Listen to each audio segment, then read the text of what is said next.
Star level centers, because big men are devalued in most other situations, almost have more value because other teams aren't built to stop those players.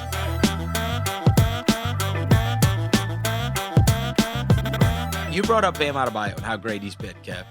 I've been thinking about this a lot, especially after watching Denver and watching Montrezl Harrell, Zubac. I mean, these guys were it was pitiful how they had nothing to deal with Jokic, right? Obviously, you're seeing it with Anthony Davis. There was nothing to deal with Davis when they played against Houston. And, Boston's kind of gone this route also, which has been a league-wide trend of, look, the wings are where it's at, and then just go on the cheap on your big guy, right? But we are seeing, the two teams in the West and this team in the East all have guys that have to be dealt with, right? And Bam's a little different than the other two, but if you don't have a big guy, you're in real trouble. And I've just wondered if not only is this the greatest thing ever for somebody like a James Wiseman, but just league-wide, are we going to see, more emphasis put on needing somebody big? I think with the big man position, it's complicated. You could flip that the other way and mention how, AD and Jokic are those outlier level players we're talking about. Bam Adebayo was an investment the Heat made as a mid to late first round draft pick, still on a rookie deal. And of course you want him at his high value that he'll have once that deal's up. But it was a low cost investment that allowed them to put packages together for a guy like Jimmy Butler, to have that cap space and a trading piece, and Josh Richardson. For Boston, Daniel Tice, they've gotten to the Eastern Conference Finals with a guy making $5 million, with Enes Kanter, with a rookie in Robert Williams. The Clippers didn't make the West Finals, but they had, Zubac on a low salary. They had Harrell on a low salary. You can look at the Rockets, they didn't have any bigs. You can look at the Lakers. AD's the outlier, but McGee and Howard were really castaways on low salaries that have helped them be in this position. So it's like, I think there's two extremes in that unless you have a star level center, the way to go is cheap.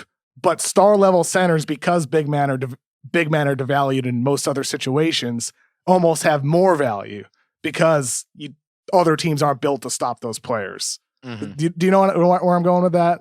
Yeah, I'm curious about your thoughts there. I do. I'm just, and obviously, look, Embiid is still a problem going forward, assuming they get a good coach or whatever.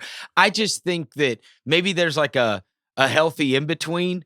And I think, I don't know, we probably thought Tice is that, and Tice probably is that, but that you are going to have to, the same way that everybody looked and said, look, we're going to have to deal with Clay, and we're going to have to deal with Steph, and we're going to have to deal with, and there's all these good wings and perimeter players, and that's kind of where it's at. And they can play your big off the floor. Now the teams that have one, that are there when it like at the highest level, they got really good big guys. You know what I mean? And so there's part of me that thinks, I don't know, that maybe it might just be a for instance with this season, or it might be you better have somebody, because if you're going to be able to beat them the same way it was like, you could either try to be like the Warriors or not. Like, you better have defenders that can D up on those guys. And so I guess you can just zig and just count on that these teams aren't going to consistently be there year after year.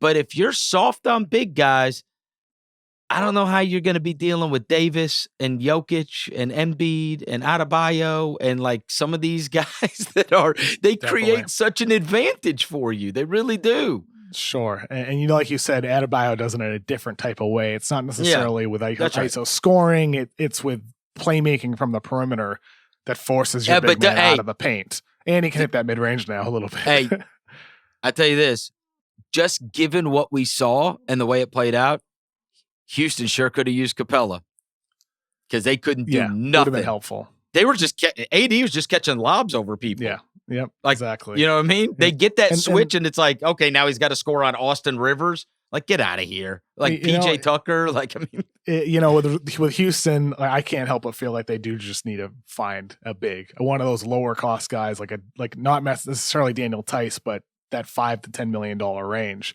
You got to have size to beat like a Jokic. You have to have size to beat an AD. And that's what makes it, I've been thinking a lot about this because I want to either do a video on it or maybe an article. I don't know what would be best, but I feel like the big man position, it really is both.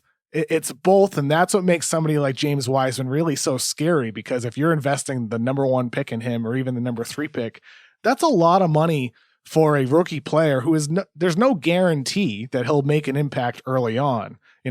He's somebody who, as talented as he is, still slow decision maker, still, at least last time we saw him, slow to read the floor in defense. So it's like with him, if you're a team and he's making $8 million on his rookie deal, that's more than a lot of starting centers. That's more than a lot of important rotation centers. Right. And that's a former high pick who, if he's solid, is on a trajectory to get a big offer sheet for his second contract. And if you're on that path, that could be a bad road for you to go down, where then you're paying, an Andre Drummond, who is a very good center, but is not that great level center that we're talking about, like AD or Jokic. You're going maybe down the path, even Gobert, who is awesome as he is. There's still something missing there that allows you to really feel like this is somebody you can rely on in the biggest games of the season in the playoffs. Because even if people talk about him getting played off the floor on defense, I think that's a little bit overblown. What I think is sometimes overlooked is his lack of skill on offense. He's a rim runner. He throws down dunks, but he can't really post up for you. He can't pass on the short roll. He can't draw a double team on the post and pick you apart with a pass like we saw from Jokic in that Game 7. I mean, what were the Clippers thinking? Constantly doubling one of the most talented passers in the history of basketball. Well, but let me tell you this. Or of any sport for that matter. Hey, I tell you this. I'd rather have Gobert than what the Clippers were doing against him. Well, here's the thing, Kev. I need somebody. I'll give you 2 different instances. Somebody that is not going to let the Heat run a layup line in the third quarter. And I also need somebody that's not going to let Nikola Jokic grab 22 rebounds. Like, that's extreme. 22 in a Game 7 is extreme. The thing is, it's like all these guys we're talking about right now, they're all shot creators. Jokic, Adebayo, and AD in their differing ways are all shot creators. Shot creation is still the most important skill in the playoffs. It is the most important skill. When a defense is completely locked in, game planning, they know everything you want to do. You have to have players who can create a bucket for you. We talked about it with Butler. We talked about it with Dragic, but it's also true for all 3 of those bigs, AD, Jokic, and Bam. And so that's where, like, when it comes to drafting players or signing players or trading for players, whether they're small or big, you got to have guys in the 2020 NBA that can create. As many of those guys that you can have on the floor at once, the better you are. And if those guys happen to be big as in like 6'6" point guard, or big as in big, 260-pound forward LeBron, or big as in like 7 feet, size is still the preference. And if those guys are bigs who can create, like, sign me up. That's the goal for teams when it comes to trying to build a winning basketball team now.